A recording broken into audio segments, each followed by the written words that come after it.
back. We're going to be starting off our first review back doing Venom. Sorry we haven't been around lately. We've just both, unfortunately, been very busy with work. But we're back, like we just said, so we're going to be starting off with Venom. We're going to do a couple other movies that are coming up, too, in the next few months, so make sure you hit that subscribe button so you don't miss out on those videos. This movie has been out for a little over a week now, so we're going to be doing a non-spoiler review at first, and then we're going to get into a spoiler talk. So if you want to skip right away the non-spoiler and you want to hear what we have to say about the spoiler talk, hit this button or go to this part in the video right now and you can go right into the spoiler talk. We are going to start, like I just said, with the non-spoiler talk. So this film was directed by Ruben Fleischer. He did do Zombieland, a film I freaking love. Great movie. It's hysterical. Hopefully one day we'll do that movie. But this film is directed by Ruben Fleischer. It is starring Tom Hardy. And I mean, they've made a point to mention, at least Kevin Feige has said that this is not connected to the MCU or Spider-Man. Maybe one day down the line, who knows? But having said that, I was always a little iffy at first for that, and I know the reviews came out and gave this movie a pretty low score, and I try not to let other people influence my opinion, so I didn't really read any of the reviews or listen to any of the YouTube reviews, so I just went into this cold turkey, otherwise just knowing the score, and I don't think it was as bad as everyone was saying, but at the same point, I don't think this was as great as it could have been. It was definitely, I had a fun and entertaining time. But there were definitely some problems and issues that this film had. But, I mean, again, if just going by fun and entertaining time, I think, like, at certain points in the film, it definitely, I felt that, for sure.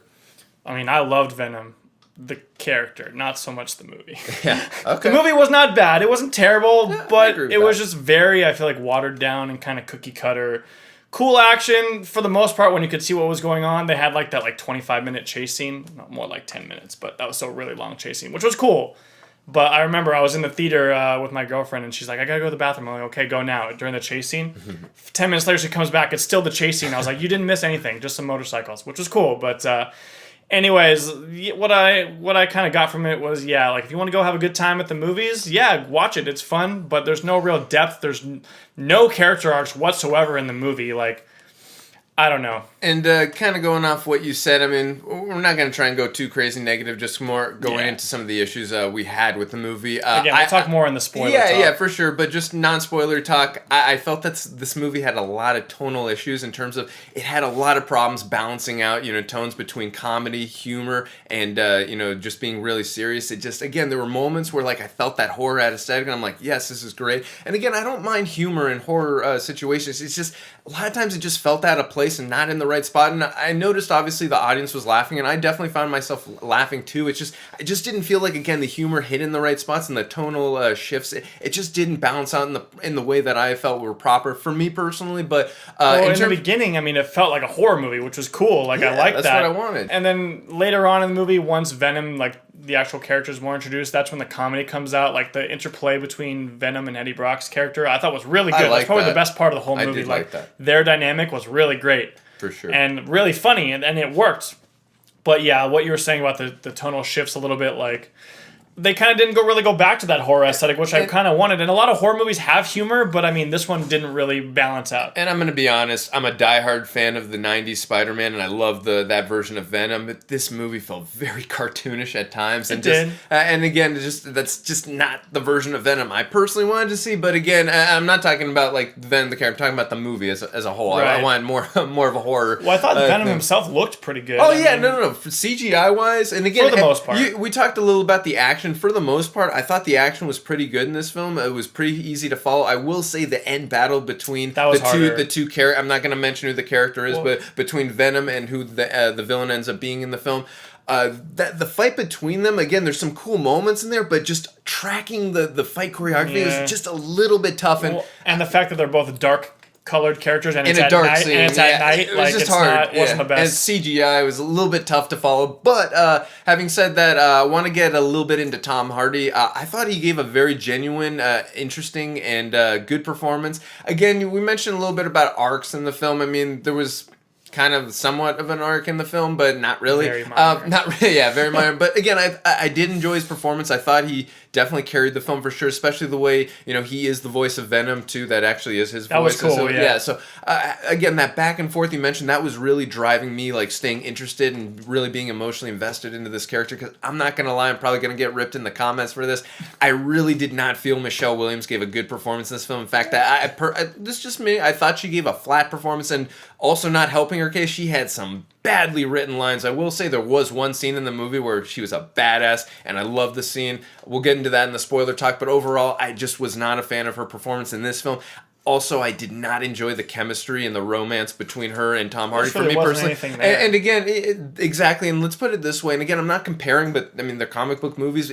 Within Deadpool with Vanessa and Wade, it's just within 3 minutes, I was emotionally invested. I just would have liked a little more, if they focused a little more on the romance earlier on in the film, so that way we get even more emotionally invested in these characters. So we give, again, I really did care about Eddie, but I just did not give a crap about Anne? Something like that. I don't remember. I just didn't give a crap about her. And again, the film did not, again, get into the romance part of it, and not enough for me. But again, those are things I felt could have been a little bit better.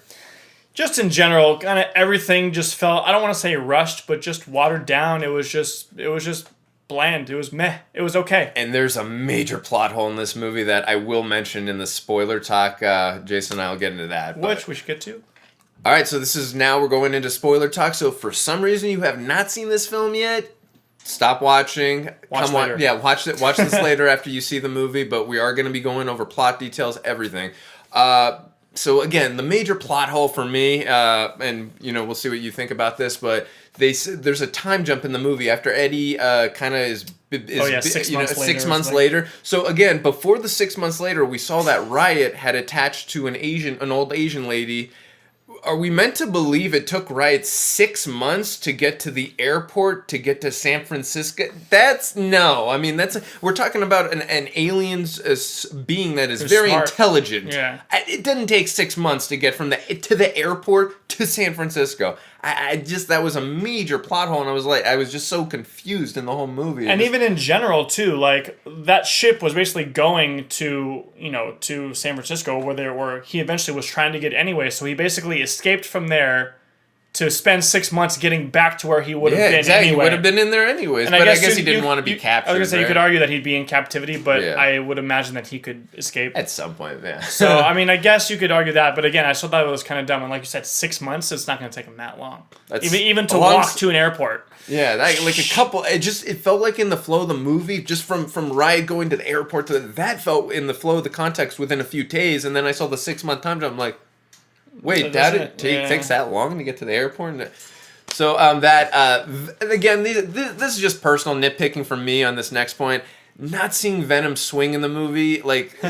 Yeah. Oh, the closest thing you got was when he vaulted him in the and motorcycle. Again, him crawling up buildings and like the vaulting. That climbing scene was cool. Those are all great. I'm not complaining. Those are all great. I loved all that stuff. Great. I want even more of that. Works for me too. I just wanted to see even just one swing would have at least, hey, we got a swing there. But I just wish they would have gotten to the swinging a little bit. It was, and for me again. Just a weird nitpick. It's just weird for me not seeing Spider-Man in it. It just we knew that going in. No, and I know that. It just is for me. And again, because I love that personal relationship between Eddie Brock and Peter Parker, and how Eddie feels that Peter has kind of wronged him in many ways, and then how Peter decides to get rid of the suit and it attaches to Eddie. I love that, and I know there's versions in the comics where Spider-Man's not involved in like the Ultimates and stuff like that. So I get all that, and I'm not saying it can't work with that Spider-Man. I'm just saying for me, it always feels weird. I'm not dinging the movie or anything for that. I'm just saying I always personally find it more interesting when Spider-Man is involved with Venom. He's like the antagonist and protagonist of that story.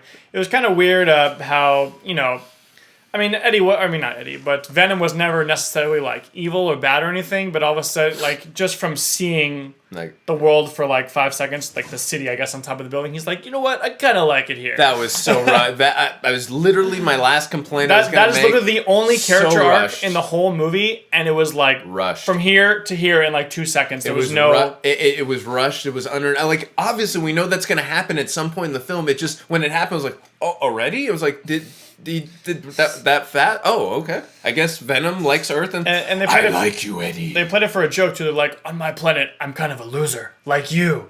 And then he's like, I kind of like it here, you know. Like, but it's like we needed more time together with them to like build that up even more, like a little struggle. I don't know. I just again, that plays into the whole theme, at least of my overall take of the movie, was that it was very just watered down. And again, it's made to make money. And I know this whole review seems like we're just being negative, but honestly, like again, I had a fun. I thought at times it was very fun and entertaining, and I loved the back and forth between Venom and Eddie Brock.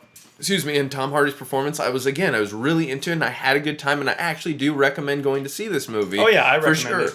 But again, the reason we're making these complaints, or rather having a little negativity here, if you want to call it that, is I just really felt this movie could have been incredible. Could have been real good. And again, if you fix these things we're talking about, I'm not saying that I'm the see all be all and I'm right. I'm just saying in my estimation, if these things would have been fixed, I would have said, oh my god, this movie is incredible. It's MCU style film. 9 out of 10 for sure, but again, that's just my subjective opinion. If you love this movie and you think it's one of the best comic book movies and you think it's up there with the MCU movies, I am not negating your opinion. I honestly respect that opinion. That's cool. I'm just giving my subjective opinion that should not invalidate your respected and incredible opinion. Yeah, I mean, I think this was just like a nice, like, shut your brain off movie. Yeah. Just be entertained. Yeah. You don't have to think about plot. You don't have to think about characters. You don't have to analyze every single movie. And if you go into it like that, no, I know we do that, but if you go into it like that, yeah, I mean, it's fun. Yeah. It's totally cool. I recommend watching it. Definitely. Even if you do that, watch it, and you'll not like a bunch of things, but at least you'll see maybe a couple things you'll like. So for sure. And obviously it was really cool seeing Stan Lee in the movie too, that little dog walker. I kind of forgot, but like I knew he had to be in it. I totally forgot about it though. Well, I mean, obviously he's associated with Spider-Man, of course, but he did not create Venom. But every single most Marvel, even non-MCU movies, he's still in. Right. Of course, yeah. So that was really cool. We had to mention that, of course. But again, like I said, it was fun and entertaining at times. But again, the direction was a little all over the place for me. Acting in parts, Tom Hardy was pretty good. Again, I didn't care for Michelle Williams' performance. Raz Ahmed, I think his name is. He was okay at times. I thought at the beginning, I liked him early on. I thought personally that he was a lot better in the film whenever he played off of Tom Hardy. Like his scenes with Tom Hardy, I just really enjoyed his scenes whenever he was on the screen with Tom Hardy. Again, action wise, for the most part, it was pretty good. Other than that final fight between Riot and Venom, it's just very hard to follow and very short CGI. And like I would have liked it, and kind of easy too. I feel like at the end with him just blowing up the Riot, I just feel it was too easy there at the end. Easy. I mean, I would have liked the best fight was the one with all the SWAT guys around him in the building. Oh, for sure. And parts of that were a little hard to see, but for the most part, you could see like. Yeah, no, it was pretty cool. And then also too, I love the moment too with Venom with Michelle Williams. That was pretty cool. That was my one favorite scene of hers. But like I said, overall, this movie can be very fun and entertaining at times for sure. But I think you said it best. It's kind of one of those movies where if you're not analyzing it and viewing like character, story, arc, all that stuff, and you're just having a fun time, this is definitely the movie for you for sure, and you're gonna have a great time. I do recommend seeing this, but I'm gonna give this movie a 6.8 out of 10. Yeah, I've decided I'm gonna start being a little more critical in some of my scores, so I'm gonna go 5.5. I did enjoy it. It was fun to watch, but I mean, again, we do kind of analyze movies, so 0 character arcs in the whole movie other than Venom, which was extremely weak. Decent action, decent CGI, story, again, just shut your brain off movie, watch it. We got cool. Woody Harrelson, though. Really quick, I'm so sorry to interrupt. I just want to say one thing about Woody Harrelson. Well, I think he's going to be... I think he's going to be an incredible Cletus Cassidy, a.k.a. Carnage. He will be. Very good. He's a great actor. That wig was hysterical, and when I say hysterical, I'm talking Henry Cavill levels of hysterical, mustache and Justice League hysterical. That's how hysterical that wig was. Please, guys, fix that in the next movie. God dang, I could not take my eyes off that freaking wig. And it's interesting, I guess, to see how they're going to be playing Venom as sort of a hero. Anti-hero, okay. I guess you could say that. Because Eddie Brock, obviously, we will not hurt bad people, or you will not hurt bad people. Where Cletus Cassidy and Carnage, on the other hand, wants to kill a lot of people. There's a reason he's in that prison. So, yeah. Again, Woody Harrelson's going to be great. I can't wait to see his chemistry and I'm actually looking forward to seeing Venom too, weirdly enough, especially with Carnage. But that wig, please fix it. CGI it if you damn have to. That thing was awful. Well, this was one scene. I'm sure for a whole movie that's like a little more care. I get it. You're probably right. I know I'm making it. I just couldn't take my eyes off that damn wing. I'm like, I can't stay focused on the scene. I'm just looking at Bozo the Clown's hair here. But anyways, it's fun. It's fine. It's not great. See it once. Let us know what you think in the comments section. We always like hearing from you guys. We want to talk back and forth with you. So if you guys like these videos, you can hit the subscribe button. See you guys next time.